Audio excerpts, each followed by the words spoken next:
पहलगाममध्ये भ्याड हल्ला करणाऱ्या दहशतवाद्यांना शोधण्यासाठी सुरक्षा यंत्रणांनी कंबर कसली आहे। इतर सुरक्षा यंत्रणांप्रमाणे जम्मू सुरक्षा दलानं सुद्धा जोरदार तपास सुरू केलाय।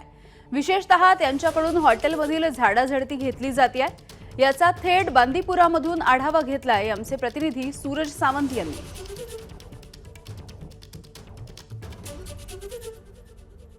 जम्मू काश्मीरच्या पहलगाम या ठिकाणी झालेल्या दहशतवादी हल्ल्यानंतर सुरक्षा यंत्रणा ही अलर्ट मोडवरती आपल्याला पाहायला मिळते आहेत। दहशतवाद्यांना शोधण्यासाठी युद्ध पातळीवरती NIA, CISF त्याचबरोबर जम्मू काश्मीरचे पोलीस हे कार्यरत असल्याचं आपल्याला निदर्शनास आलेलं आहे।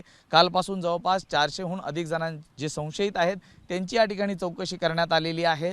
तर जे दहशतवादी आहेत ज्यांचा पूर्व इतिहास आहे गुन्हेगारीचा, त्यांच्या घरांवरती बुलडोजर हे देखील चालवण्यात आलेले आहेत। विशेष म्हणजे या दहशतवाद्यांना इथल्या स्थानिकांकडूनच मदत झाल्याचा एक संशय या ठिकाणी व्यक्त केला जात आहे आणि त्या अनुषंगाने इथले जे टुरिस्ट पॉइंट्स असतील, तिथले हॉटेल्स असतील, त्याचबरोबरती श्रीनगर आणि इतर महत्त्वाच्या रस्त्यांवरची अशाच पद्धतीने बॅरिकेटिंग्स करून सर्च ऑपरेशन सुरू असल्याचं सांगितलं जातं।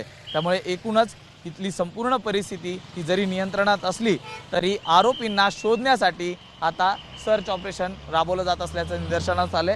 प्रामुख्याने जर सांगायचं झालं तर इथले एसी स्टँड्स आहेत ज्याचा आधारे हे आरोपी पलायन करू शकतात, इतर ठिकाणी आपली जागा बदलू शकतात। काही संशयित आहेत ते देखील या हल्ल्यानंतर वॉन्टेड असल्याचं कळतंय। त्यांच्या शोधासाठी संपूर्णतः यंत्रणा ही आता कामाला लागल्याचंच पाहायला मिळतंय।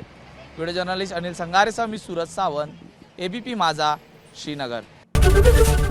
ABP माझा, उघडा डोळे बघा नीट।